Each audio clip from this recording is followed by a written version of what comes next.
Olá, queridos alunos, tudo bem com vocês? Eu me chamo Nayara, sou professora de língua portuguesa e hoje nós iremos trabalhar textos de divulgação do conhecimento e de resultados de pesquisas. Vamos lá! O texto de divulgação científica é um tipo de texto expositivo e argumentativo. São produzidos mediante pesquisas, aprofundamentos teóricos e resultados de investigações sobre determinado tema.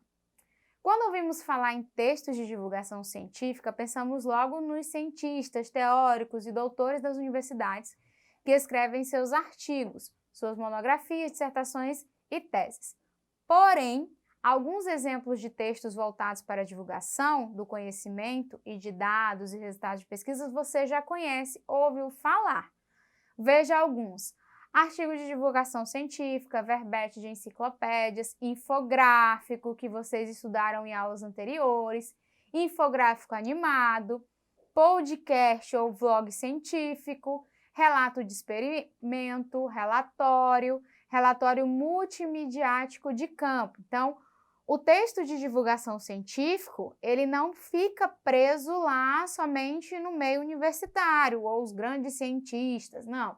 Vocês também já ouviram, já produziram e também vão produzir textos científicos, como os infográficos, os podcasts, também são textos de divulgação científica. Vamos lá.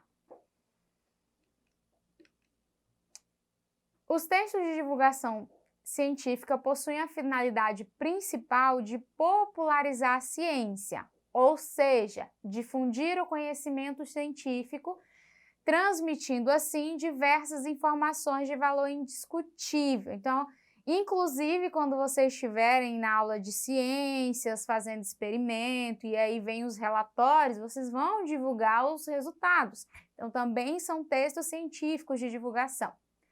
Algumas características. São apresentados com uma linguagem clara, objetiva e impessoal. Por que dizemos que é impessoal? Porque você não vai pôr ali a sua opinião.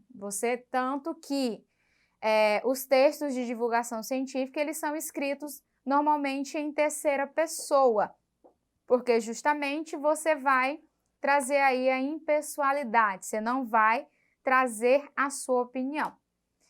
Destituídos de marcas pessoais, com verbos na terceira pessoa, de acordo com as normas da língua portuguesa. Então, você não vai, em momento algum, opinar, eu acho isso, eu achei isso do experimento, ou eu achei aquilo. Vamos pegar aí um relatório. Eu achei que o experimento fosse isso. Não, você não vai usar esses termos, né? Você vai ser mais direto, mais impessoal. O resultado do experimento foi esse. Então, você sempre vai ser aí mais impessoal, ok? Vamos continuar. Esses textos possuem uma função, por esse motivo, nos textos mais formais são evitadas as expressões populares, a linguagem coloquial, ou seja, gírias, figuras de linguagem como redundância e ambiguidade. O que é redundância? É a repetição ou de um mesmo termo ou a repetição da mesma ideia, que muitas vezes você disse a mesma coisa, mas com outras palavras. E a ambiguidade é quando traz duplo sentido. Então, principalmente essas duas situações, elas são e devem ser evitadas nos textos científicos. A ambiguidade, você não pode utilizar termos que tragam duplo sentido. E nem redundância, repetir várias vezes a mesma palavra ou repetir várias vezes a mesma ideia. Então, vamos ali continuar vendo algumas características. É notória a presença de termos técnicos da área, essenciais da linguagem científica, e ainda verbos predominantemente no presente do indicativo. E aí, só para relembrar, o presente do indicativo, tempo verbal é o que acontece agora, no momento da fala. A maioria dos verbos que eu estou usando são verbos no presente, que é algo do momento da fala. E, só lembrando, o modo indicativo é aquele que indica certeza. algo que aconteceu, um fato real. Então, modo indicativo presente do indicativo, algo que foi falado ali no momento da ação, e o indicativo ele está trazendo certeza. Esses textos possuem uma função primordial para o desenvolvimento da sociedade, posto que são divulgados conhecimentos diversos baseados em experimentos, estudo de caso, dentre outros. Os suportes mais utilizados para a divulgação desse tipo de texto são as revistas e jornais científicos, livros, plataformas de divulgação científica, televisão, internet, dentre outros, que a gente pode estar utilizando para a divulgação. Esses textos têm o intuito de prepará-lo no mundo da pesquisa, bem como de testar seus conhecimentos e capacidades de relacionar diversos autores, né? Dependendo do texto científico que você vai fazer também, de divulgação, você faz essa relação, a depender do tema, entre diversos autores que abordam a mesma temática, mas com visões e opiniões diferentes. A estrutura textual. Além do padrão básico estrutural dos textos dissertativos, que aí eu tenho introdução, desenvolvimento e conclusão, lembrando que texto dissertativo é aquele que você vai dissertar, você vai expor o seu conhecimento. Os textos de divulgação científica não possuem uma forma rígida, ele pode ter ali as alterações. Eles dependem do tema abordado, do emissor, ou seja, do autor do texto, do público ao qual se destina, os receptores, a quem vai esse texto, e do suporte que será divulgado, se é no jornal, se é na revista, se é na televisão, se é na internet.